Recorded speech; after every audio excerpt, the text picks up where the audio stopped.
Welcome to an unboxing video for the Cooler Master CMStorm Mech keyboards. This is a mechanical keyboard that is aimed at the gaming market, as it says on the box right here.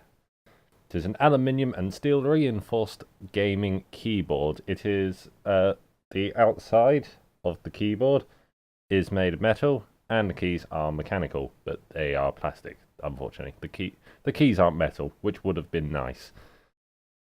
On the box, got a picture of the back. There, it's got a little thing to say it's got cherry MX Blue mic switches. These are the second lightest or second lowest resistance that are made, I believe. The lowest are the greens, which you cannot get on CMStorm keyboards in the UK. You can only get American layout ones, which is a little bit annoying. But I quite like the blues. I like the low resistance. Got various upside down information in multiple languages on the back. You can see you can get different face plates for it, which is quite nice. Or is this the default one? This might actually be what it looks like by default. I've already forgotten. But yeah, you can remove the cover and put a new one on. Got powerful 32-bit 72 MHz rapid fire engine for quick hardware macro playback, which is indeed a useful thing to have if you are a big user of macros. Embedded steel plate and aluminium cover for maximum stability and durability. Got two USB 3.0s on the back, along with a headphone and microphone jack, which could be very useful. I will most certainly be making use of them. So, enough of the box. What do we get inside? Now, I should specify that this one has been opened already, so that is why the packaging looks terrible. You get this inside, which is, what is it? It's just some information about the keyboard, saying the key switch type, the N key roller, something about macro keys, 15 in each profile apparently. Polling rate is 1000 Hertz.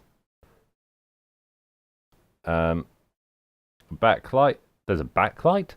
I did not even notice. Sorry about that. The batteries in the camera died. I was talking about this sheet. This says it's got a backlight, which is great. It's got a Windows key lock, which is also great. Got another piece of paper. It just says more about the keyboard, some stuff about the function keys, I guess. Some more about multimedia keys. So it's got all that if you like that. Switch macro keys. It's nice if you use macro keys, but we don't care too much about that. We want to look at the keyboard. I've talked for long enough. And plus, I don't know how long these batteries are going to last. And these are my last set. So let's get the keyboard out. At the bottom of the box there we have a USB 3.0 cable to connect it to the computer, and a little key removing tool, which is a very useful thing. More keyboards should have that included. They are very useful. So let's remove the packaging. And here is, out of the way box, here is the keyboard. We got a keyboardy look, got a nice pattern down here. I don't know how well that's showing up. You can kind of see it. Yeah, this is a proper bit of metal, and the plasticky sound is the plastic it's connected to. So that demonstration wasn't very good, but it is real metal. Switches. Very loud. The blues were particularly loud, so if you're thinking of getting a mechanical keyboard, maybe, and you don't want to light keys. I like the light keys, but maybe go for the browns or something, because they're a bit quieter, I found when I was testing them out. But I really like it. You got a Alt Macro where you'd expect you got Alt Macro where you'd expect your Windows key to be.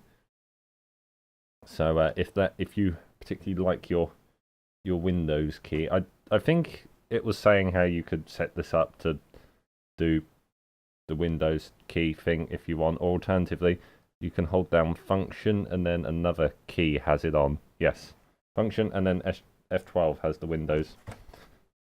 F12 has the little Windows logo on. Focus! Focus on my hand. It doesn't want to focus. Trust me, it's there. Anyway, I'm going to get this plugged in and I'll show you what it looks like. Okay, so I've got the keyboard all set up. And I'm sorry if I'm a little bit quiet, but I'm having to lean back quite a lot from the mic so I can see the camera, as the camera position is awkward. I found the backlight. As you can see, it is pulsating at the moment, which is a completely useless mode, but it's one that you have nonetheless. You can set up the function keys by default, also work as the wing keys, which is you can't see the screen, but it did just pop up. I am currently booted to Windows, just because the software is Windows software, with my mouse, which has also got programmable keys on it. I booted to Windows, set up all the keys to do what I wanted them to do, and then when I rebooted to Linux, they all worked as I'd set them up on Windows. So I'm hoping it's the same case with the keyboard. I will quickly show you, and I have to take the camera off the stand. Quickly show you over the keyboard again. Now, one thing that is really nice is you have the accents on the letters, which is a top-notch feature. Well done, Cooler Master, because I use accents a lot. And they're not on English keyboards because we don't really have them in English, but I've been learning Swedish, and they do regularly use umlaut, so that is really useful. Also, Euro! There's a Euro key! Thank fuck for that! That is just the most useful thing on any keyboard ever. That makes the keyboard worth it just there. Because Euros...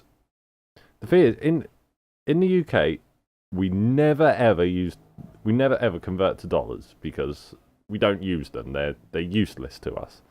However, euros, we are in Europe, and many countries in Europe use euros, so we use euros all the time. And for some reason, every keyboard has dollars on it instead of euros. So that is a top-notch feature. I'll just show you the software used to set up the keyboard quickly. If I just slip that back on there. And we move that up there. I'm very badly moving the camera here, and I hate to record the screen, but I don't see a better way of doing it. Raise the camera up even more.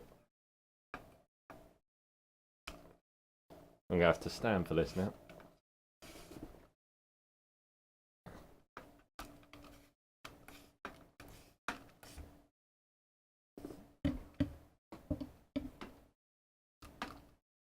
There.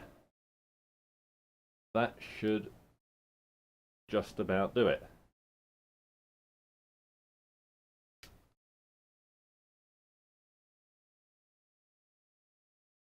Okay.